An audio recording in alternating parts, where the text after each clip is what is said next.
정석홍입니다. 저는 아까 이동국 선생님도 얘기했지만 통일부에서 오래 있다가 정년하고 지금 대학에 가서 있습니다. 근데 그동안에 제가 통일부 산하에 통일교육 전문위원 중앙협의회라는 거 있어요. 제가 의장도 했고 또 통일교육협의회라는 데 제가 또 의장도 좀 했습니다. 그런데 과거 10년 정부에서 보면은 이 지식인들이 상당히 기회주의자들이 많은 것 같아요. 정부에서 보조금을 줘가지고 통일교육을 시키라니까 어느 대학에서는 지산 현장 답습이라는 것을 넣었어요. 그 뭐냐 하면 이거는 소위 통일운동의 현장 답습이다. 그럼 빨치산 운동한 사람들이 통일운동을 했다는 거죠. 또 어느 단체에서는 노군리 견학을 넣었어요. 노군리 견학은 뭐냐면 미국 놈들이 한국 사람들이 이렇게 무차별 죽였다. 그래서 그런 역사적으로 정리되지 않는 거 이런 것이 어떻게 현장 답습이냐 이거 빼라. 그래서 내가 얘기한 게 있어요. 이제 여기서 오늘 얘기한 것은 우리 과거 10년 동안 우리 좋은 용어들이 많이 우리가 잘못 이해하고 이것이 또 저 사람들은 이용한 거 그런 부분이 많아요. 그래서 유 교수도 지적을 했습니다만 저도 가능한 이제 통일부에 있었기 때문에 남북관계는 상당히 좀 우리가 진보적으로 얘기를 해요. 남북관계는 우리가 과거에 통일 문제를 했기 때문에. 그러면 저도 뭐라 하냐면 너 상당히 진보적이다 이거예요. 그런데 북한에 대해서는 내가 상당히 비판을 객관적으로 합니다. 이건 내가 뭐 보수학자가 아니고 보수 논자가 아니지만은 북한 비판을 내가 정확하게 해요. 너는 또 굉장히 또 보수다 이거요. 그러니까 어떨 때는 진보고 어떨 때는 보수야. 그래서 이제 진보 보수라는 얘기가 많이 나왔지만 이게 지금 우리 사회가 용어의 혼란도 많아요. 뭐 어떻든 간에 제가 이제 그 두 분의 발표를 보고 생각나는 건 간단히 얘기하겠습니다. 아까 좌파 세력들이 진보 세력을 표방하는 것도 대단히 문제지만은 이들이 민주화 대표 세력으로 지금 이렇게 둔갑하고 있다. 그러니까 실제로 좌파 운동을 하면서도 이거 민주화 세력으로 하니까 이거 구분을 잘 못해요. 그런 문제가 상당히 우리가 지금 개념상 혼란을 가지고 있다고 이렇게 봅니다. 그런데 문제는 과거 북한이 주장했던 군사정권을 갖다 파쇼 정권으로 규정한 거거든요. 그것과 마찬가지로 현 이명박 정부를 반민주정부로 이렇게 보고 민주화 투쟁을 계속 전개하고 있는 걸로 알고 있어요. 그 내용을 우리가 보면은 본질적으로 우파 세력에 대한 좌파 세력의 투쟁입니다, 이거는. 따라서 아무리 우리가 사회가 민주화가 완성됐다 해도 이들은 민주화 투쟁이라는 기치를 들고 좌파 정권의 쟁취를 위해서 우파 정부에 대한 계속 투쟁을 전개할 것이다 이렇게 봅니다. 그래서 민주화라는 이름이 좋죠. 그런데 요즘 보면 아직도 민주화가 안 된 것처럼. 그러나 거기 보면 좌파 운동이다. 소위 혁명 운동이다. 이렇게 저는 생각합니다. 그 다음에 이제 몇 가지 얘기가 많이 나왔고 오늘 또 이렇게 자료를 보니까 아주 북한의 용어 해설에 대해서 자세하게 부록으로 달았어요. 여기서 민족이라는 문제가 조금 제가 여기만 국한시켜서 얘기하겠습니다. 시간이 없어서요. 제가 1970년대 후반에 통일문제 백문백답이라는 책을 만들었어요.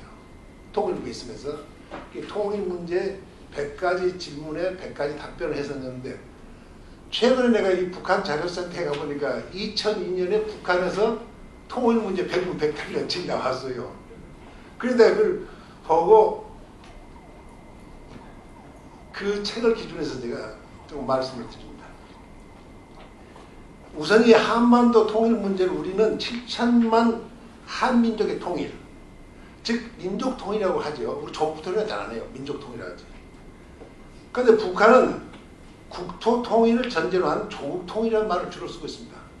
남쪽에다 대고는 민족통일하지만 자기들은 조국통일이라고 그래요. 근데 그건 뭘 의미하냐?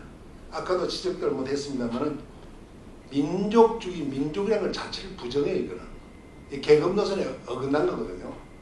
이게 불어줘야지기다. 그런데 민족이라는 말 잘 안 씁니다. 남쪽에 대해서는 민족을 굉장히 강조하고 있거든요. 지금 북한은 아직도 남한을 민족 해방 지역으로 보고 있어요. 아직도 남쪽은 민족 해방이 안 됐다. 우리가 늘 이용합니다만은 조선노동당 규약 전문에 보면 조선노동당의 당명 목적은 전국적 범위, 전 한반도를 얘기하거든요. 전국적 범위에서 민족 해방과 인민민주주의 혁명 가업을 안수하는 데 있다고 돼 있어요. 그러니까 남쪽은 아직도 민족 해방 지역이다. 근데 여기서 근거한 것이 뭐냐면 민족 해방 투쟁, 6.25 전쟁을 민족 해방 전쟁 이렇게 얘기하지 않습니까? 그러니까 민족 자체는 저 사람들 우리하고 개념이 다르다. 이걸 제가 분명히 말씀드리고, 또 북한 헌법 4조에서 보시면은 소위 조선민주인민공화국의 주권은 노동자, 농민, 근로, 인테리 그리고 근로 인민에게 있다 해서 원래 자산자, 자본가 이거는 민족으로 취급도 안 해요. 그러니까 그동안에 이 사람들은 정권을 잡으면서 민족 세력이라고 말할 수 있는 그런 세력들을 전부 숙청해버리지 않습니까? 그러니까 노동계급만이 존재한다 이거야.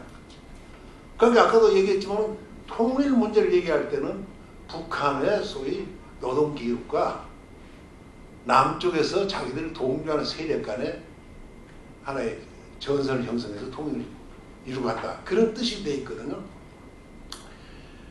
그런데 그 북한의 그 좌파들하고 북한하고 지금 남쪽의 좌파들하고 어울리면서 쓰는 용어가 우리 민족끼리라는 말이 있어요. 나 이 북한 그 통일문제 백문백답에서 나온 건데 평양에서 나온 책이에요.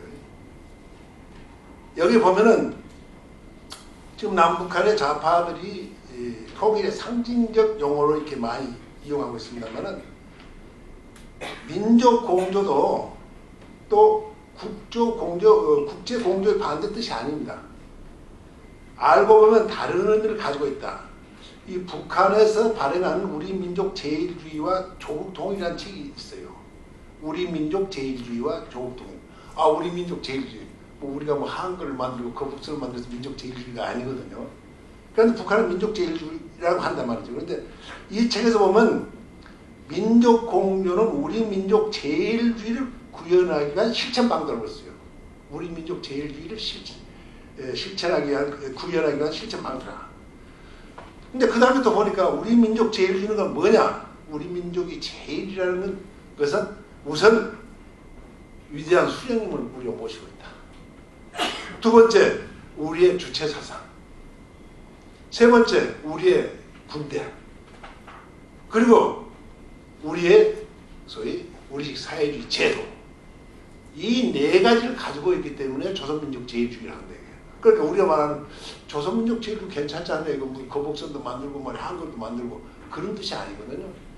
이러한 것을 실현하기 위해서 민족 공조를 해야 된다는 거예요.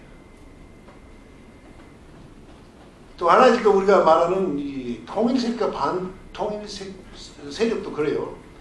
북한의 통일을 방안을 지지하는 세력은 통일 세력이고 반대하는 세력은 반통일 세력이다. 심지어 우리 야당에서조차도 이명박 정부를 갖다 반통일 정부, 우파를 반통일 세력으로 말하고 있는 사람들도 있어요. 이 북한의 주장은 똑같아요. 옛날 같은 국가보안법 들어갔죠. 요즘은 그런 말 해도 안 들어가니까. 지금 우리 사회에서 역사의 뒤안길로 사라진 사회주의, 아까 사회주의도 우리 유 교수가 얘기했지만 엄격히 말하면 공산주의하고 사회주의는 다르거든요. 또 김일성 주체사상, 김일성 주체사상 요즘 나 대학생들 가르치면 주체사상 안 좋지 않습니까? 우리 민족이 스스로 그런 주체가 아니거든요. 북한의 구헌법에 보면 마르크스 레닌주의를 창조적으로 적용한 것이 주체사상이라고 했어요. 그러니까 북한식 공산주의거든, 일종의 마르크스 레닌주의거든요. 이거를 신봉하는 사람이 지금 있다 이거죠. 그러니까 이들은 북한의 노동당 규약 전문대로 보면은 전 한반도에서 주체사상의 실현. 그러니까 바로